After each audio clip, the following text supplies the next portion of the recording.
저는 40대의 남자이고 카페를 운영하면서 먹고 삽니다. 40 중반의 나이까지 저는 결혼하지 않고 혼자 살다가 얼마 전에 슬하에 딸 한 명이 있는 싱글맘과 결혼에 골인했어요. 저는 20대 시절 산에서 사고를 당해 한쪽 다리를 저는 지체장애인입니다. 다리 한쪽이 불편한 몸이 되고 나서는 연애도 쉽지 않았고 그러다 보니 결혼은 꿈도 꿀 수 없는 처지였던 게 사실이죠. 그런 저에게 조건 없이 순수하게 다가온 현재의 아내입니다. 아내는 처음에 저희 카페의 단골 손님이었어요. 사장님 로스팅 솜씨랑 핸드드립 실력 때문에 다른 카페를 못 가겠네요. 좋게 봐주셔서 제가 감사하죠. 오늘도 원두 사러 오셨어요? 네, 원두도 주시고 커피도 한 잔 내려주세요. 오늘 커피는 서비스예요. 핸드드립 커피를 서비스로 주시면 뭐가 남는다고요? 두세요. 단골이라도 계산할 건 해야죠. 제가 드리고 싶어서 드리는 거예요. 그냥 두세요. 매번 이렇게 서비스를 주시면 제가 죄송해서 못 오는데. 사장님, 오늘 몇 시에 문 닫으세요? 왜요? 서비스를 넘치게 받았는데 오늘 제가 밥 한 끼 대접하고 싶어서요. 미정 씨가 밥 사주신다는데 일찍 닫아야죠. 지금 마감하고 나가죠 뭐. 네? 마감 시간 한참 남으셨잖아요. 어쩌다 하루는 이렇게 문 닫고 싶은 시간에 닫을 수 있는 자유. 그게 사장의 특권이에요. 아내는 근처 아파트 단지 내에서 동물병원을 운영하는 수의사였어요. 근처에 대형 프랜차이즈 커피숍도 많았는데 매번 저희 카페를 들러주는 고마운 단골이었죠.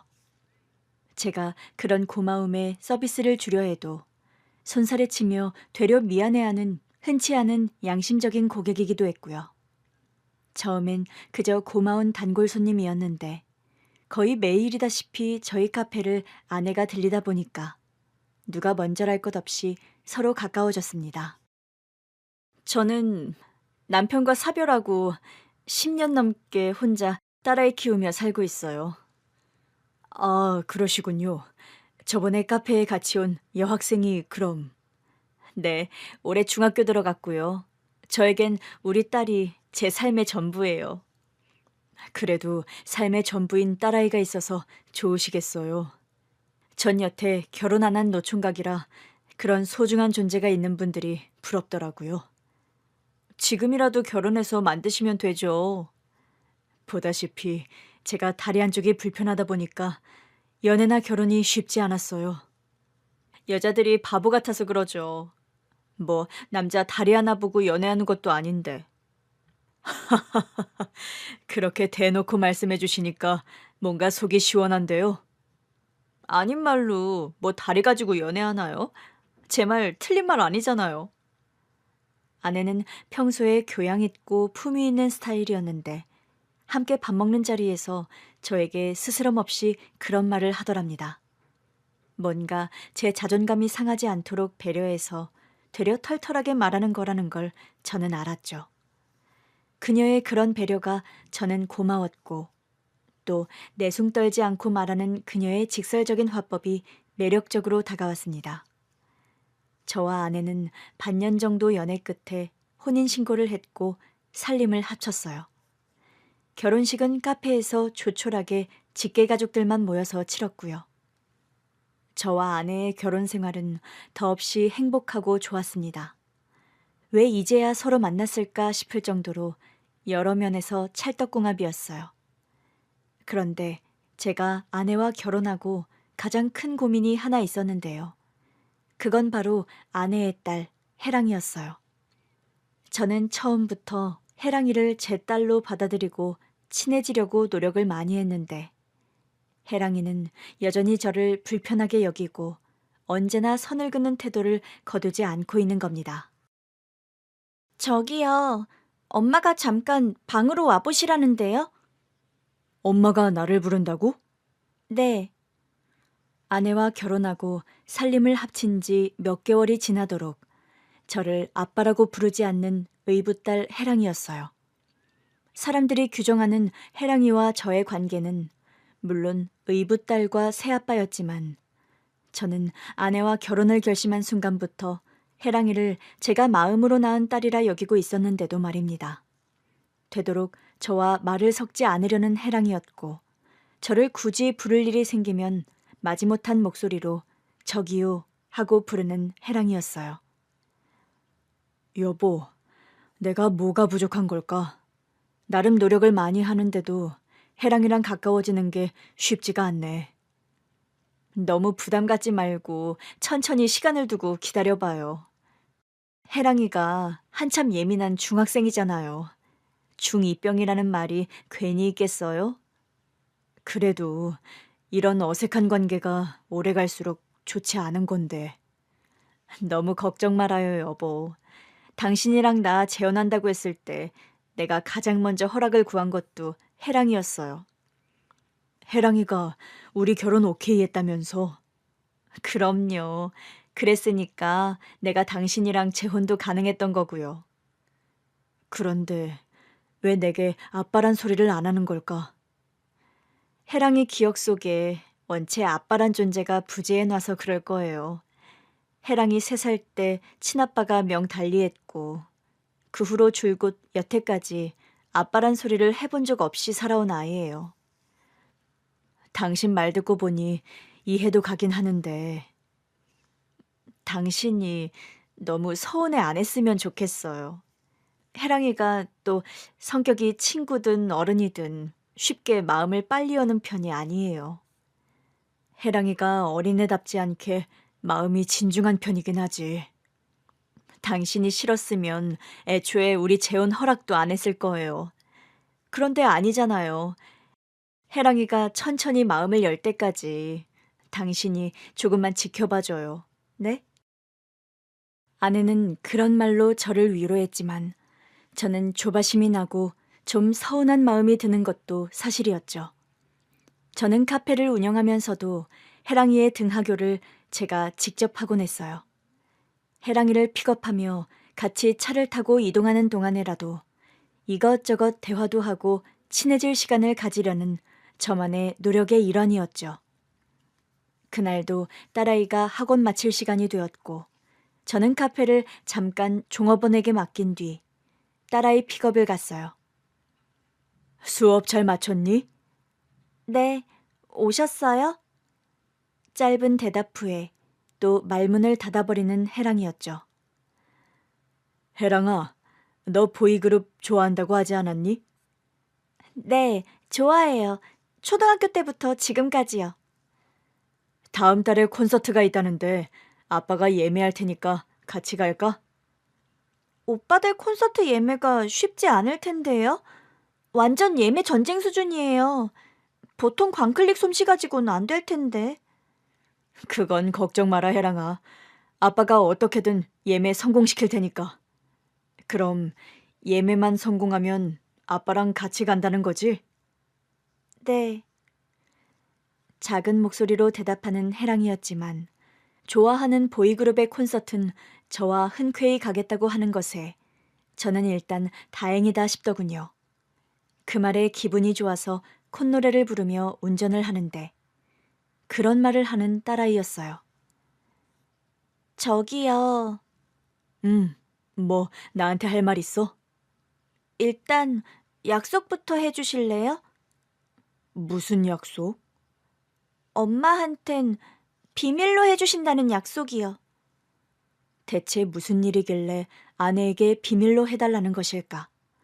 궁금증이 일었지만 저는 일단 그러겠다고 대답을 했습니다. 제 대답을 듣고도 한참이나 망설이다 그런 말을 하는 딸이었어요. 저기요. 아빠, 저랑 가볼 데가 있어요. 저는 순간 운전을 하다가 급브레이크를 밟을 정도로 깜짝 놀라고 말았죠. 저랑 가볼 데가 있어요란 말은 솔직히 귀에 제대로 들어오지도 않더군요. 아내와 해랑이와 한 집에 산 지 2계절이 훌쩍 지나가고 있었지만 저에게 한 번도 아빠란 소리를 하지 않았던 딸이 처음으로 저에게 아빠 소리를 했던 겁니다. 뭐라고 해랑아? 저는 반신반의하며 되묻고 말았어요. 내심 아빠란 소리를 다시 한번 듣고 싶은 마음도 있었고요. 아빠, 저랑 아빠랑 둘이서 가볼 데가 있다고요. 저에게 연이어 아빠 소리를 2번이나 하는 해랑이었어요. 저는 너무 기쁘고 감격해서 눈물이 다 나올 지경이었죠. 그렇다고 딸아이 앞에서 그런 모습을 보이는 건 너무 채통이 떨어질 것 같아서 안간힘을 쓰고 표정 관리를 했더랍니다. 아빠랑 해랑이가 갈 데가 있다고? 그게 어딘데? 딸아이는 저에게 휴대폰으로 주소를 하나 찍어서 보여주더라고요. 해랑이가 아빠에게 단둘이 데이트 가자는데 싫을 게 뭐 있니? 지금 한번 당장 가보자. 저는 그날 딸에게 아빠 소리를 들은 게 너무 기쁘고 감격스러워서 당장 딸이 가자는 곳으로 내비게이션을 설정했습니다. 그리고 한달음에 딸을 태우고 딸이 가르쳐준 주소로 차를 몰고 갔어요. 딸이 알려준 주소로 같이 가는데 도착한 그곳에서 제 인생이 180도 변했습니다. 대체 어떤 곳이었기에 이런 말을 하냐고요? 딸과 함께 차를 몰고 도착한 곳은 아주 으리으리한 대저택이었습니다. 드라마에나 나올 법한 위풍당당한 단독주택이었죠. 해랑아, 여기가 대체 어디니? 들어가 보시면 아마 아실 거예요. 제가 몬 차가 도착하자 대문이 자동으로 지잉 소리를 내며 열리더군요. 그 안으로 들어가자 정돈된 잔디가 넓게 깔려있는 운치 있는 마당이 모습을 드러내더군요. 차에서 딸과 함께 내려서 집 이곳저곳을 둘러보고 있는데 휠체어를 탄 부티나는 백발의 할아버지가 집안에서 도우미 아주머니의 부축을 받고 밖으로 나오는 겁니다. 오랜만이에요, 철욱은. 초면에 제 이름을 부르며 아는 척하는 할아버지였습니다. 대체 누구길래 내 이름을 아는 걸까? 의아해하며 그 할아버지에게 저도 점점 다가갔는데 어디선가 아주 낯이 익은 인상이었어요. 누구신지 어디선가 한번 뵌 적 있는 분 같기는 합니다만. 철욱은 벌써 나를 잊었습니까? 그런 말을 하며 눈물을 글썽이며 제 손을 덥석 잡는 할아버지였어요. 낯이 있긴 한데 제가 기억이 정확히 나질 않는군요. 20년 전 설악산에서의 일을 잊으셨어요. 아, 그럼 혹시 그때 그 벼랑 아래로 떨어지며 사고를 당하셨던 그분이세요? 맞습니다. 제가 그 산에서 추락사할 뻔했던 그 사람이에요. 철욱은 덕분에 구사일생 목숨을 구한 바로 그 등산객이요. 그런 말을 하며 오열을 터뜨리는 할아버지였습니다. 흐느끼는 할아버지 모습을 보다 보니까 저도 기억이 하나둘 떠오르더군요. 제가요, 사실 20대 시절 산에서 사고를 당하기 전까지는 2다리가 멀쩡했습니다. 대학교 시절 등산을 좋아했던 저는 산악회 동아리 활동을 했는데 그날도 동아리 사람들과 설악산 등반을 떠났던 거였죠. 한참 등반을 마치고 하산을 하고 있는데 어디선가 찢어질 듯한 남자의 비명소리가 들려왔고요. 아! 사람 살려! 사람 살려요! 저와 동아리 사람들은 비명소리가 나는 곳으로 달려갔더랍니다. 가보니까요, 산 비탈의 벼랑 아래로 한 중년의 남자가 떨어져서 고통스러운 신음을 내지르고 있었어요. 괜찮으세요? 다리를 심하게 다쳐서 꼼짝을 못하겠어요. 철우야, 너 일단 빨리 내려가서 구급대에 신고부터 하자. 저 사람 떨어진 위치가 우리가 구조하기엔 너무 위험한 자리야. 그래도 저렇게 아픈 사람을 어떻게 그냥 둬요? 저기 떨어진 자리가 보니까 위치도 애매해서 조금 있으면 무너질지도 모르는 집안이에요. 그러니까 더 우리가 나설 상황이 아니라는 거야.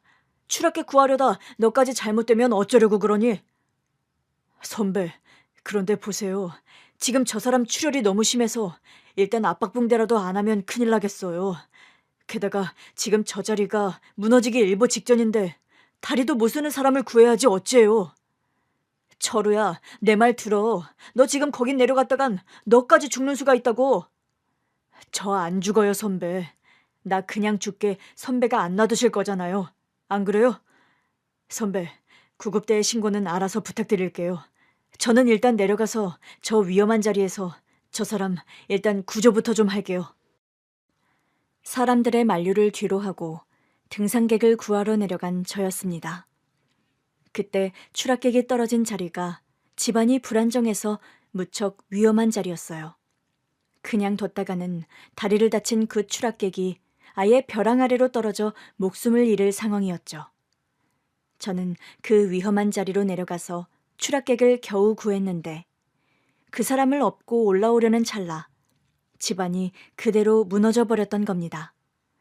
저는 그 와중에도 그 추락객을 보호한다고 온몸을 날려 그 추락객을 품에 안고 있었죠. 그 후로 제가 정신을 차렸을 때는 대학병원의 중환자실이었어요. 철우야, 정신이 들어?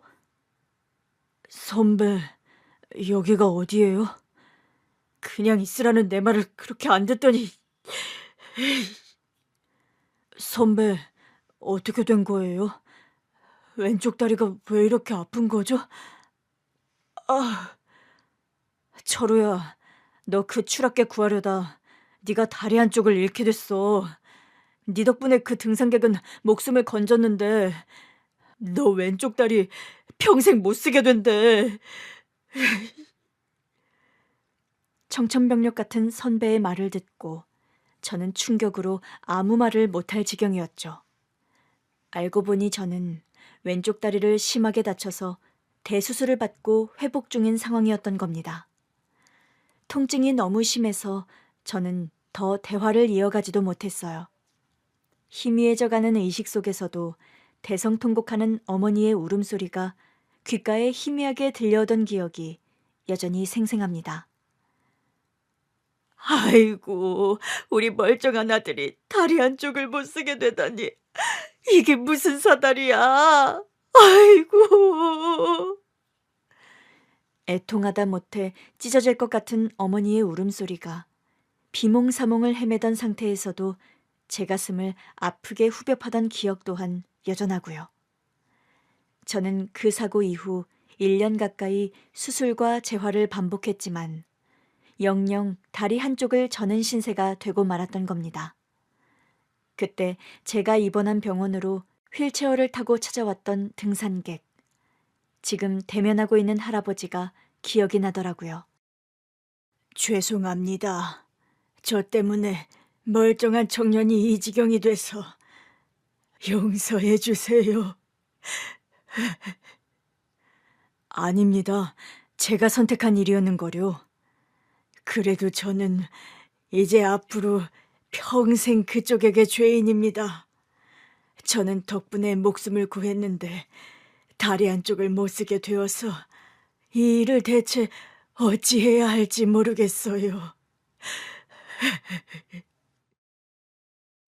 뭐라고 말씀하셔도 이제 주워 담을 수 없는 노릇이에요. 솔직히 말씀드려서 그쪽 얼굴 보고 있는 거 몹시 불편합니다. 그러고 계시다고 해서 저희 아들에게 도움될 일 하나 없으니 그만 돌아가 주세요. 그렇게 내쫓김 당하듯 병실에서 나갔던 등산객이었죠. 20년의 세월이 지나 백발의 할아버지 모습으로 다시 제 눈앞에 나타난 그 옛날의 등산객이었던 겁니다. 그런데 저를 어떻게 알고 부르신 거예요? 우리 손녀 혜랑이가 새아빠라고 사진을 보여줬는데 20년 전 제 목숨을 구한 분이라는 걸 알게 됐습니다.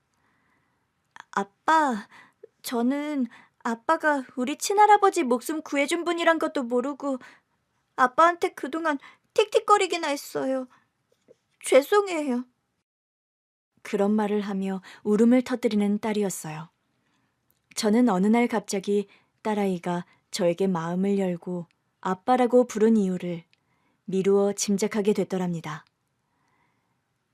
엄마랑 재혼은 하셨지만 여전히 아빠에게 마음을 열기는 힘들었어요. 엄마 행복을 위해서 재혼하라고 제가 말은 했지만 하늘 아래 아빠가 두 분일 수는 없는 거라는 생각이 들었거든요. 네 입장에서는 당연한 거다, 해랑아. 그런데 제게 유일한 친할아버지를 살려주신 은인이 아빠라는 걸 몰랐더라고요. 우리 할아버지 구해주신다고 다리까지 불편하게 되었다는 걸 저는 얼마 전에야 알았어요. 그간 제가 철우군을 찾으려고 백방수수문을 하며 돌아다녔는데 대체 어디 계셨던 겁니까? 저를 찾으셨다고요? 그래요. 제가 철우군 찾으려고 얼마나 노력을 했는데요. 제가 알아봤을 때는 국내에 안 계시던데 어디 가셨다 이제야 돌아온 겁니까? 사실요. 제가 해외에서 10년 넘게 생활을 했습니다. 20여 년 전 산에서 사고를 당하고 다리 한쪽을 못 쓰게 된 뒤로 얼마 안 있어 한국을 떠났고 그 뒤로 10년 가까이 핀란드에서 생활을 했어요. 다리도 불편해진 마당에 왜 하필 해외로 나가 그리 오랫동안 생활을 했냐고요. 저 나름 그 당시 한국을 떠났던 데에는 나름의 이유가 있었습니다. 제가 사고를 당하던 즈음에 저에게는 3년 넘게 사귄 여자친구가 있었어요. 군대를 전역한 복학생이었던 저는 대학을 졸업하고 취업에 성공하는 대로 여자친구와 결혼을 하기로 약속한 상태였죠. 철우 씨, 이제 철우 씨 영영 한쪽 다리는 못 쓰게 된 거야? 의사가 그렇게 말하더라. 이제 병원에서 재활치료 받는 것도 그만하려고. 병원비도 한두 푼도 아니고 이제는 내가 처한 현실 그만 받아들이려고 해. 그건 현명한 생각 같다. 내가 봐도. 선이야. 그래서 말인데 안 그래도 너에게 하고 싶은 말이 있어. 무슨 말인데? 우리 결혼하기로 한 약속 그만 물렀으면 좋겠다. 갑자기 그게 뭔 소리야, 철우 씨? 너 알다시피 나 이제 한쪽 다리 못 쓰는 불구야. 그게 어떤 의미인지 몰라서 물어? 그게 뭐 어때서? 철우 씨 다리 한쪽 불편해진 거랑 우리 결혼이 무슨 상관인데? 내가 원래 입사 준비하려고 했던 직장은 지체장애인은 입사 요건에서 일단 탈락이야. 대한민국에서 밥 벌어먹고 살 수 있는 직장이 거기 한 군데야? 거기가 안 되면 다른 데라도 알아보면 되지. 자신 없어. 선이 너에게 떳떳한 남자가 될 자신이 이제 더는 없어. 그러니까 그만 헤어졌으면 좋겠어. 철우 씨는 나랑 헤어지자고 하는 말이 그렇게 쉽게 나와? 철우 씨 상황 이해 못하는 것도 아니지만 무슨 말을 그렇게 매정하게 해? 미안하다, 선이야. 넌 나보다 훨씬 좋은 남자 만나야 해. 얼마든지 그럴 수 있는 여자고. 그러니까 다신 나 보러 오지 마. 안 돼. 나는 못 헤어져. 누구 마음대로 헤어지자 말자 마음대로 결정하는 건데? 내 마음대로. 그리고 꼭 내가 당한 사고 때문만은 아니야. 그건 또 무슨 말이야? 사고 당하기 한참 전부터 나 사실 선이 너한테 흥미 떨어진 지 오래야. 뭐라고? 여자로서 너 재미없어진 지 이미 오래라고. 내 처제 때문에 너한테 헤어지자고 오해하는 것 같아서 하는 소리야. 거짓말하지 마. 내가 이런 거짓말할 사람처럼 보이니? 너 내 성격 누구보다 잘 알잖아. 기면 기고 아니면 아닌 성격. 이런 식으로 완전히 선을 긋겠다는 거야? 어떻게 사람 마음이 그렇게 하루아침에 변하는데? 같은 말 여러 번 하게 만들지 마. 우리 남들처럼 꼴사납게 헤어지는 짓 하지 말자. 난 너한테 오래전부터 실증났어. 그러니까 그만해. 저는 그때 제가 생각해도 참 야멸차게 여자친구에게 이별 통보를 했습니다. 여자로서 실증났다. 나는 이제 너를 만나기 싫어졌다고 뻔뻔하게 거짓말까지 하면서요. 그런 잔인한 말을 하면서 이별을 통보하는데도 마지막 순간까지 제 바지가랑이를 붙잡고 울면서 애원하는 여자친구였어요. 오빠가 실직냈다고 해도 나는 못 헤어져. 나는 아직도 오빠가 좋단 말이야. 철우 씨 없으면 나 못 산단 말이야. 너 이럴수록 나 정말 너한테 없던 정까지 떨어지는 거 몰라? 저리 비켜주라. 나 이제 진짜 네 얼굴 보는 것도 힘드니까. 사실 제가 여자친구에게 그런 식으로 이별 통보를 할 수밖에 없는 이유가 있었습니다. 저는 다리가 불편해지긴 했지만 사랑하는 여자친구와 헤어질 결심까지는 하지 않았어요. 물론 머릿속으로 고민이 많긴 했습니다. 여자친구는 저보다 2살이 어렸고 갑자기 다리가 불편한 처지가 되다 보니 여자친구에게 모자람 없는 남자가 과연 될 수 있을까? 현실적으로 고민이 많았으니까요. 여자친구와 헤어질 결심을 하게 된 데에는 사실 여자친구 어머니의 역할이 컸습니다. 한참 병원에 입원해서 재활치료를 받던 어느 날이었어요. 그날도 저는 힘겨운 재활치료를 마치고 거의 기진맥진해서 병실에 들어온 참이었죠. 안녕하세요. 박철우 군 되시죠? 안녕하세요. 그런데 누구신지... 처음 보는 깐깐해 보이는 인상의 중년 아주머니였습니다. 그렇지만 그 아주머니를 보고 저는 한눈에 그 사람이 여자친구의 어머니라는 걸 직감했어요. 나 선희 엄마 되는 사람이에요. 아, 안녕하세요, 어머니. 사실 오늘 내가 여기 병원 찾아온 거 우리 선희는 모르는 일이에요. 네. 본능적으로 알 수 있더군요. 뭔가 좋은 소리를 하러 온 분은 아니란 걸요. 지금 나하고 얘기를 좀 나눌 수 있어요? 네, 말씀하세요. 마침 저희 어머니도 집에 옷가지를 가지러 가셔서 안 계세요. 그럼 잘 됐네요. 듣자 하니 산에서 사고를 당해서 한쪽 다리 영영 못 쓰게 됐다면서요. 네, 그렇게 됐습니다. 우리 선이랑 결혼까지 약속했다면서요. 네, 선이랑 저 서로 많이 좋아합니다, 어머니. 서로 많이 좋아한다고요? 뭐 그러니까 결혼도 약속했겠죠. 그렇지만 지금은 옛날하고 상황이 많이 달라졌다는 것도 누구보다 잘 알겠네요. 네? 뭘 되물어요? 지금 철우군이 처한 상황이 남들처럼 평범하게 가정을 꾸고 그럴 상황은 아니잖아요. 그런 말을 하면서 불편한 제 왼쪽 다리를 뚫어지게 쳐다보는 여자친구의 어머니였어요. 고통스런 재활치료보다 그보다 끔찍했던 수술 후의 통증보다 저는 그 순간 더 날카롭고 가혹한 통증을 느꼈습니다. 사람의 적의와 혐오에 찬 시선이 그 어떤 날카로운 칼이나 무기보다 더한 상처를 줄 수 있다는 걸 저는 그때 알았죠. 오늘 찾아온 건 내가 철우군에게 꼭 할 말이 있어서예요. 무슨 말씀이신데요? 미안하지만 우리 선희와 헤어져 줬으면 좋겠어요. 선희와 헤어지라고요? 그럼 뭐 진짜 그런 처지가 된 마당에 우리 딸이랑 결혼이라도 하려고 그랬어요? 지금 제 상황이 탐탁지 않으신 거는 압니다.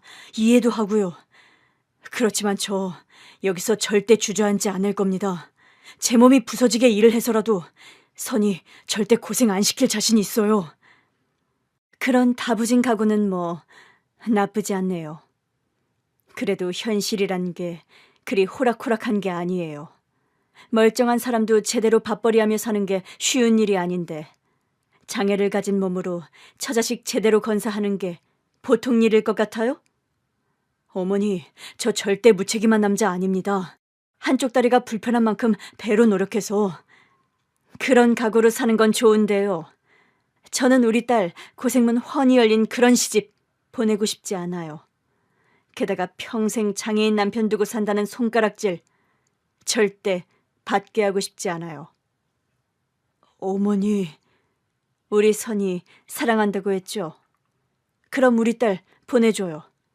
진짜 사랑한다면 그게 제일 사내다운 행동이에요. 그런 말을 하고 병실 문을 쾅 닫고 나가버리는 여자친구 어머니였습니다. 상심과 상처로 저도 모르게 눈물이 왈칵 쏟아지더라고요. 힘없이 병원 침대에 털썩 주저앉았는데 그때 병실 문이 열리며 어머니가 들어오시는 겁니다. 어머니의 무너진 표정을 보고 저와 여자친구 어머니의 모든 대화를 어머니께서 밖에서 다 들으셨다는 걸 알 수 있더군요. 어머니, 언제 오셨어요? 지금 그게 중요하니? 너 대체 왜 저런 여편네 막대먹은 말을 그냥 듣고만 있었니? 그럼 뭐라고 하겠어요? 입나뒀다 어디다 쓰게. 그런 사고 당한 게 어디 네 잘못이야? 벼랑에 떨어진 등산객 한 명 살린다고 위험한 데 내려가서 사람 구한 죄밖에 없는 네가 그 애먼 사람 살린다고 네 다리 그 지경 된 거라고 왜 말을 못하니? 응? 어머니, 내가 아까 진작에 안에 뛰쳐들어와서 저 못돼먹은 여편애한테 한 바가지 욕 못해준 게 평생 한이 될 것 같구나. 어머니, 그만하세요. 선희 어머니 말이 틀린 말도 아닌데요. 너 대체 누굴 닮아 그리 착해 빠졌니? 넌 오기도 없어? 화도 안 나? 저런 말 듣고 분하지도 않냔 말이다. 그냥 선희 어머니 입장에서 하시는 말씀이잖아요. 엄마, 저는 진짜 아무렇지 않으니까 엄마 진정하세요. 어떻게 진정을 하게 생겼어? 애먼 사람 구하려다 우리 아들 다리 불구된 것만 해도 원통해 죽겠는데 그런 우리 불쌍한 아들 마음에 대못을 박다니. 아이고. 그날 병실에서 저를 끌어안고 대성통곡하시던 어머니였습니다. 그날의 사건 이후로 저는 고민 끝에 여자친구에게 이별을 고한 거였죠. 매정한 말로 내치듯 여자친구와 헤어졌지만 후폭풍은 아주 셌습니다. 저는 이별의 상처에서 좀처럼 벗어나오기 힘들더라고요. 마음을 잡지 못하고 식음을 전폐하고 살고 있는데 핀란드로 건너가 민박집을 하던 사촌형이 잠시 한국에 귀국을 했더랍니다. 철우야, 너 등산객 구하려다 다리 많이 다쳤다면서? 네, 그렇게 됐어요, 형. 어려서부터 심성 착한 걸로 유명한 녀석이 하긴 너였지. 그렇다고 임마, 너 다칠 생각 안 하고 남부터 구하면 어쩌자는 거야? 그러게요. 제가 부주의해서 사람 여럿 걱정시키네요. 죄송해요, 형. 너에게 그런 말 들으려고 한 소리 아니다. 네가 나에게 미안하다 할 일도 아니고 되려 내가 미안하지. 그 우여곡절 겪는 동안 한 번도 와보지도 못하고. 이번에 저 보러 귀국하셨다는 얘기 들었어요, 형. 신경 써줘서 감사해요. 감사는 무슨. 너 사고당했다는 소리 듣고 진작 귀국하려고 했는데 현지에서 이거저거 나도 나름 일이 하도 바빴던 탓에 늦게 와서 미안하다. 사촌형은 제가 상심해서 집에서 두문불출하던 시기에 저를 찾아왔었습니다. 그리고 제게 그런 제의를 했어요. 철우야, 너 형 따라 핀란드 가서 일해볼 생각 없니? 제가 핀란드 가서 할 일이 있을까요? 내가 민박집이랑 커피숍을 운영하는데 일손이 너무 딸려서 말이야. 거기 현지서 사람 고용하느니 너만 괜찮다면 네가 내 일 도우며 너한테 월급 주는 게 나을 것 같아서. 제가 가서 무슨 일을 하면 되는데요, 형? 민박집 운영이랑 커피숍 운영 네가 도와주는 거지 뭐. 내가 로스팅해서 직접 원두 납품하는 일도 하는데 네가 원하면 커피 관련 일 너에게도 가르쳐주고 싶구나. 저는 그렇게 사촌형의 권유로 핀란드로 건너가서 민박집 일과 커피숍 일을 돕게 되었던 겁니다. 오랫동안 핀란드로 건너가서 생활하시다 보니 그동안 연락이 안 되었던 거로군요. 네, 한국 들어와서 카페 오픈한 지 3년이 채 안 되거든요. 저는 그런 줄도 모르고 저러군이 왜 그동안 그렇게 연락이 안 되나 저 혼자 동동거렸네요. 그런데 왜 저를 그렇게 찾으셨어요? 왜라니요? 제 목숨을 구해주신 분인데 제가 당연히 찾아뵙고 지금이라도 좀 보답을 하고 싶어 그랬습니다. 보답은요, 무슨. 이제 다 지난 일입니다. 그런데 어떻게 저를 다시 찾게 되신 거세요? 그게 참, 인연이라는 게 참 기막히죠.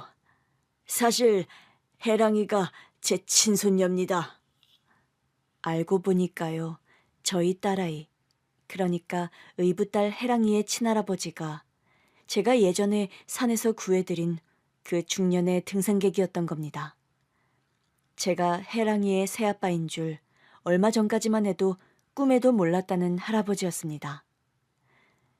아시겠지만 저희 아들이 우리 해랑이 어려서 교통사고로 명을 달리하는 바람에 며느리와는 얼굴 안 보고 산 지 오래됐어요.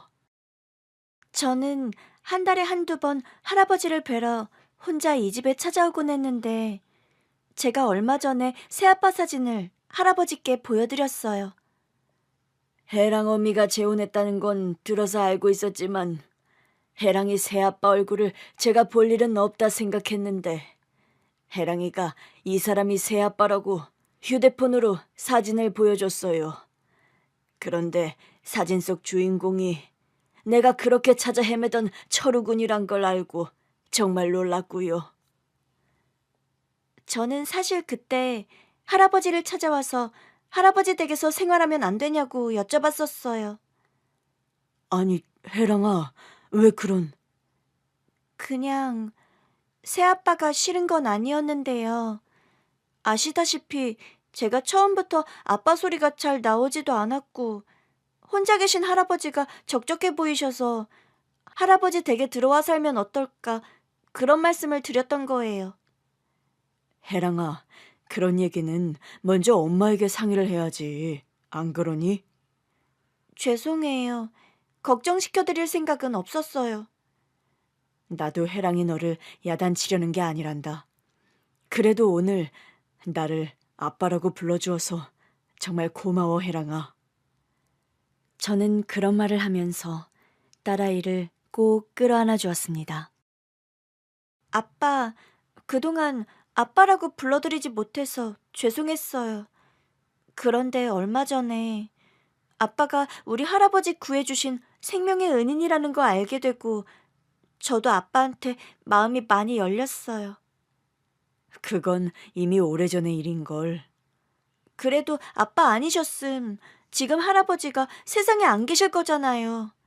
할아버지는 지금도 제게 하늘 같은 존재세요. 그런 분을 여태 세상에 계시게 해주신 게 아빠고요.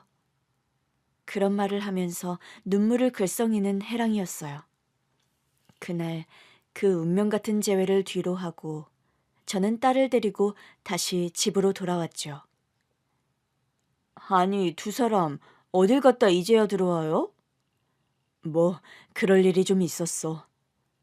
아빠랑 저랑 비밀 데이트 좀 했어요, 엄마. 해랑아, 너 지금 방금 뭐라고 했니? 아빠랑 데이트하고 들어왔다고요.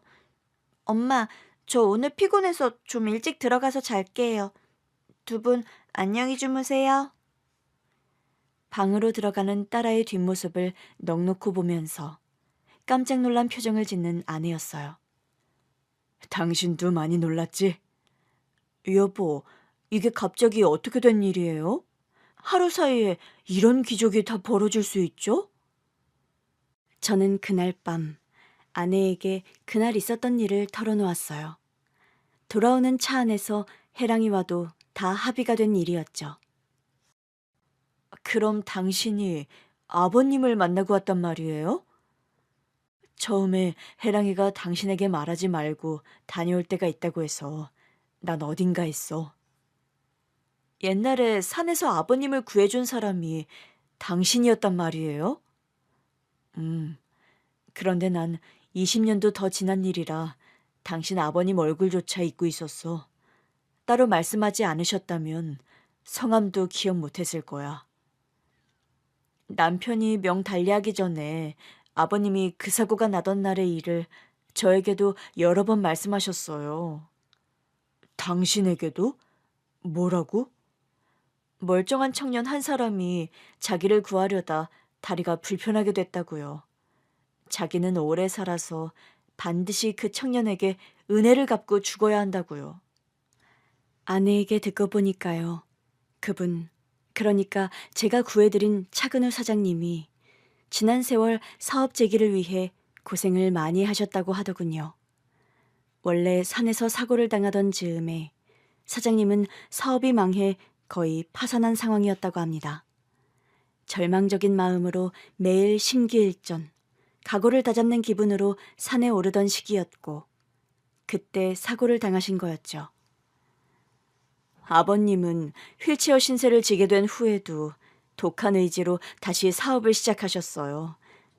좀 정정하던 시기엔 목발을 짚고 다니시면서 본인이 직접 영업을 뛰셨고요. 오기와 도끼로 겨우 사업에 다시 재기를 냈고 재산을 일군 차 사장님이었습니다. 그렇게 힘들게 다시 일군 사업을 전 남편이 물려받아 이어가던 와중에 남편이 불의의 사고로 그만 명을 달리한 거였어요. 먼저 하늘나라로 떠난 아들, 그러니까 아내의 전 남편 대신 홀로 사업을 끌어오다 얼마 전에 경영일선에서 은퇴한 차 사장님이라고 했습니다. 당신과 내가 만난 것도 인연이라고 생각했는데 당신과 아버님 얘기를 들으니 이게 정말 하늘이 내린 인연 같다는 생각마저 드네요. 그러게 말이야. 처음에 혜랑이가 가자는 대로 막상 차를 몰고 가서 도착은 했는데 웬 삐까번쩍한 단독주택인가 했어. 아버님께서 화장품 공장을 운영하셨는데 수출을 해외까지 크게 하셔서 돈을 엄청 많이 버셨어요. 차 사장님과 보통 인연이 아닌 것도 참 신기한 일인데 무엇보다 내가 감사하고 반가운 일이 뭔지 알아? 그게 뭔데요, 여보? 이 일을 계기로 혜랑이가 나에게 마음을 비로소 열기 시작했다는 거야. 오늘 차 안에서 처음으로 나에게 아빠 소리를 하더라, 혜랑이가. 그럼 아까 집에 와서 처음으로 당신에게 한 말이 아니었어요? 그건 당신 앞에서 처음 한 거고. 먼저는 학원 앞에 데리러 갔을 때 차 안에서 먼저 아빠 소리를 하더라고. 당신도 엄청 놀랐겠네요. 놀라다 뿐이야. 나 정말 감격해서 울 뻔했어. 혜랑이 앞에서 울 수는 없어서 겨우 참았고. 여보, 혜랑이에게 아빠 소리 들은 일이 그렇게 기뻐요? 기쁘다 뿐이야? 나 정말 혜랑이 없고 학교 운동장이라도 한 바퀴 돌고 싶었어. 기분 같아선. 고마워요, 여보. 우리 혜랑이 그렇게 생각해줘서. 내가 더 고맙지, 당신에게. 여러모로 부족한 나랑 결혼해준 것도 고맙고 혜랑이 같이 예쁜 딸 선물해준 것도 다 고맙지, 내가. 눈물이 글썽해서 저를 쳐다보는 아내를 저는 꼭 끌어안아 주었습니다. 다음 날 혜랑이 할아버지, 그러니까 차 사장님께서 전화가 와서 저와 아내는 차 사장님을 뵈러 갔습니다. 혜랑 어머 왔나? 철우군도 어서 들어와요. 아버님, 오랜만입니다. 건강은 좀 괜찮으세요? 늙은이가 아픈 데 하나 없이 건강한 것도 비정상이지 뭐. 재혼한 새 남편이 철우군이라니 참 이런 인연이 다 있나 모르겠구나. 그러게요, 아버님. 저도 어제 이 사람에게 얘기 듣고 엄청 놀랐습니다. 네가 재혼했다 해서 당분간은 내가 너에게 연락 안 하는 게 도리라 생각해서 살다 보니 연락이 뜸했구나. 저도 연락 못 드린 건 마찬가지인 거려. 제가 죄송합니다. 아니야.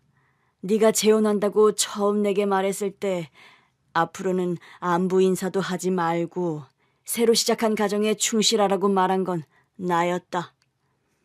혜랑이가 이 사람 사진 아버님께 보여드렸다면서요? 그러게 말이다.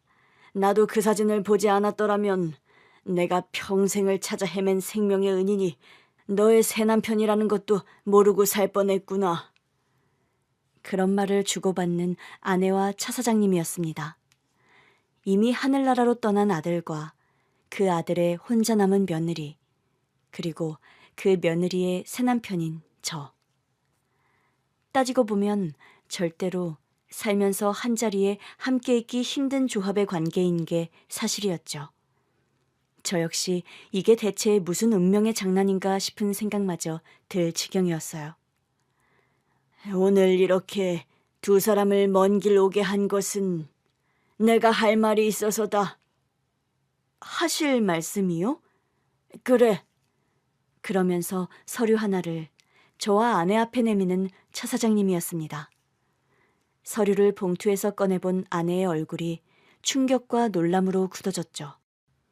아버님, 등기 이전 서류를 왜 저희에게 주시는 거세요? 여러모로 이 건물의 주인은 너와 철우군이다.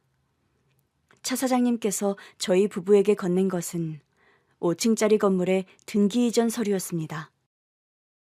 해랑아범 명 달리한 후로 네가 오랜 시간 홀로 외롭게 살다가 재혼한다 소리 들었을 때 안 그래도 결혼 선물을 하나 해야지 그리 생각하고 있었어. 아버님께서 그리 말씀하실 일은. 물론 해랑아범은 세상을 떠나 이제 우리 곁에 없지만 너는 우리 집안 며느리였고 무엇보다 해랑의 친엄마니 그럴 자격이 충분해. 아버님, 그래도 저는 이제 철우 씨와 가정이 이뤄서 사는데 이런 큰 선물은 안 해주셔도 됩니다. 이 선물은 그리고 해랑 어미만을 위한 선물이 아니다. 이 선물의 가장 큰 이유는 내가 철우군에게 예전에 갚지 못한 은혜를 갚는 의미가 훨씬 더 커. 사장님, 그건 이미 지난 일입니다. 그리고 누구의 강요도 아닌 제 선택에 의한 일이었고요. 그 일로 더 이상 마음에 짐을 지지 않으셨으면 좋겠어요. 그건 철우군 생각이고요. 나는 여태 철우군을 찾지 못해 애가 많이 탔습니다. 살아생전 철우군을 한번 보지도 못하고 내가 죽는 건 아닌가 그 생각에 밤잠을 설치던 날이 하루 이틀이 아니었소. 사장님, 저희가 이런 인연으로 다시 만난 것 자체가 무엇보다 제게는 큰 보답입니다. 사장님께서는 하나뿐인 아드님을 잃어버리셔서 상심이 누구보다 크셨겠지만 전 사랑하는 아내를 얻었고 딸 해랑이까지 얻었어요. 이보다 더 큰 보은이 저에게는 없습니다, 사장님. 아들을 잃어버린 슬픔이 무엇에 비하겠습니까? 그러나 인명은 제천이라는 말이 있듯 그런 일은 누가 원한다고 되는 일이 아니죠. 혼자 남은 우리 며느리의 새 짝이 철우군이라는 게 하늘의 운명이라는 생각이 들어요. 내가 주는 선물 마다하지 말고 받아요. 그리고 남은 인생 우리 해랑이와 해랑어미 잘 부탁합니다. 그런 말을 하면서 주름진 손으로 제 손을 덥석 잡는 차 사장님이었습니다. 글썽한 눈으로 제 눈을 똑바로 보시는데 그 눈빛이 수백 마디 말을 대신하고 있다는 걸 저는 알았죠. 더는 마다하지 않고 저와 아내는 차 사장님의 과분한 선물을 받았습니다. 차 사장님은 그 후에도 저에게 사업적인 지원을 아끼지 않았습니다. 듣자 하니 철우군이 카페 사업을 한다면서요? 네, 핀란드에서 사촌형 사업을 돕다 보니 이게 제 생업이 되었습니다. 지금 하는 카페가 장사가 잘 된다고 들었는데 사업 규모를 좀 키워볼 생각은 없어요. 규모를 더 키우면 좋겠지만 여러 부담을 떠안고 가는 일이라 신중해야 할 것 같아서요. 사업 자금이라면 걱정하지 말고 한번 추진해 봐요. 철우군을 믿고 내가 한번 투자해 보려고 하니까요. 사장님, 이미 저는 과분한 보답을 받았는데 또 그런 면에서 하시는 거면 걷어주세요. 이미 사장님 보답은 제가 차고도 넘치게 받았습니다. 보답 차원이 아니라 이번엔 제가 정말 투자 개념으로 하는 거예요. 철우군 카페에서 제가 몇 번 커피를 마셔봤는데 경쟁력이 있게 느껴져서 하는 말이에요. 차 사장님께서 말씀은 그렇게 하셨지만 그 이상의 배려가 숨어 있다는 걸 저는 당연히 알고 있었습니다. 그렇게 사장님의 든든한 지원으로 저는 카페 분점을 내게 되었고 얼마 전에는 5호점까지 낼 정도로 사업 규모가 커졌습니다. 제 로스팅 기술을 바탕으로 저희 가게만의 로스팅 비법이 담긴 원두를 해외로 수출하는 사업까지 벌이게 되었죠. 그 덕분에 예전보다 가게 매출이 수십 배나 늘게 되었고요. 사장님, 이번 분기 매출 실적표예요. 누구보다 사장님께 보여드리고 싶어서 가지고 왔습니다. 내가 투자한 투자처가 이렇게나 비약적인 신장을 이루다니 나 역시 뿌듯하네요. 역시 내가 사람 보는 눈이 있었어요. 저에 대한 고마운 마음으로 시작하신 일이라는 거 저 누구보다 잘 알고 있습니다. 감사합니다, 사장님. 감사는요, 무슨. 내가 여러모로 철욱은, 아니, 박 사장에게 고맙죠. 차 사장님은 저와 그렇게 기적적인 재회를 하고 5년 후에 소천을 하셨습니다. 저를 만났을 때 이미 대장암 투병을 하고 계신 상황이었습니다. 차 사장님이 암투병 중이시라는 건 그 후에도 한참 후에야 알게 되었어요. 할아버지가 암투병 중이셨대요. 혜랑아, 너 그거 어디서 들었니? 할아버지 댁 가정부 아주머니한테요. 저번에 뵀을 때 얼굴빛이 안 좋아 보이셨는데 그럼 그게... 저랑 엄마랑 아빠 걱정시키기가 싫어서 일부러 비밀에 붙이셨대요. 그동안. 차 사장님께서는 돌아가시기 거의 직전에야 암 투병 사실을 밝히셨습니다. 사장님, 왜 투병 사실을 그간 그리 꽁꽁 숨기셨어요? 늙은이 암 투병하는 걸 뭐하러 밝혀서 사람 여럿 걱정시켜요. 안 그래도 철우군에게는 내가 미안한 거 투성이인 사람인데요. 이제 그런 말씀 그만하세요, 사장님. 여러 가지로 은혜를 입은 사람은 이제 제가 되어버리는 거려. 그런 말 말아요. 돌이켜 그때로 돌아간다 해도 철우군 같은 선택을 할 수 있는 사람은 그리 많지 않아요. 사장님, 내가 이제 죽는다 해도 큰 걱정이 없어요. 해랑이와 해랑어멈 곁에 철우군이 있으니 저 세상 가서 아들내미를 만나도 걱정하지 말라고 말해줄 수 있으니까요. 그런 말을 하면서 제 손을 꼭 잡는 차 사장님이었습니다. 덕분에 귀한 목숨 건지고 여태 살아 많은 일들을 할 수 있었어요. 사업 재개도 했고 며느리도 보고 눈에 넣어도 안 아플 손녀까지 봤죠. 세상에 남아 이 많고 소중한 시간들을 덤으로 보낼 수 있었던 건 모두 철욱은 덕분이에요. 사장님,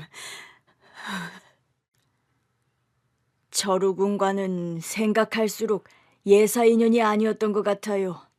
앞으로도 우리 해랑이와 해랑어멈 잘 지켜주길 바래요. 그 말을 끝으로 영영 눈을 감은 차 사장님이었습니다. 슬픔과 황망함 속에 장례식을 치른 게 엊그제 같은데 어느새 차 사장님이 소천하신 지 10주기가 지나갑니다. 그동안 우리 딸 해랑이는 어엿한 숙녀가 되었고 아주 당차고 능력 있는 CEO가 되었어요. 차 사장님께서 운영하시던 화장품 공장을 이어받아 사업을 꾸려가는 해랑이입니다. 저는 저대로 커피 사업을 여전히 잘 꾸려오고 있고 나름 기부 사업도 많이 펼치고 있어요. 저처럼 지체장애인들을 위한 복지시설에 정기적으로 후원을 하고 있죠. 해랑이 역시 회사 차원에서 좋은 사회사업을 많이 꾸려가고 있습니다. 여보, 해랑이가 당신 기부하는 장애인 복지관에 기부협약 맺었다네요? 이미 후원하고 있는 데도 많은데 또 협약을 맺었다고? 그러니까요. 아무리 매출 실적이 좋아도 그렇게 퍼주다가 남는 거 있냐니까 그냥 배시시 웃고만 해요? 부전여전이라더니 우리 해랑이가 점점 나를 닮아가나? 안 그래도 해랑이가 그러더라고요. 아빠 하시는 거 보고 자기도 느낀 바가 많아서 시작하게 된 기부사업이라고요. 저를 아빠라 부르지 않고 저기요라고 부르던 때의 해랑이가 엊그제 같은데 아내와 딸을 두고 이런 농담을 하는 지금이 어떤 면에서는 믿기지가 않을 때가 가끔 있어요. 세월은 유수처럼 빠르다더니 그런 말의 의미를 실감하는 요즘입니다. 그래도 속절없이 변하는 세월 속에서 감사한 일들이 하나둘 더 늘어가니 다행한 일이죠. 하루하루 하는 일에 최선을 다하고 작은 일에도 감사한 마음을 잃지 않으며 살아가려고 합니다. 여러분 가정에도 늘 평안과 행복이 가득하시길 기원합니다. 긴 얘기는 여기서 이만 마칠까 합니다. 경청해 주셔서 정말 감사합니다.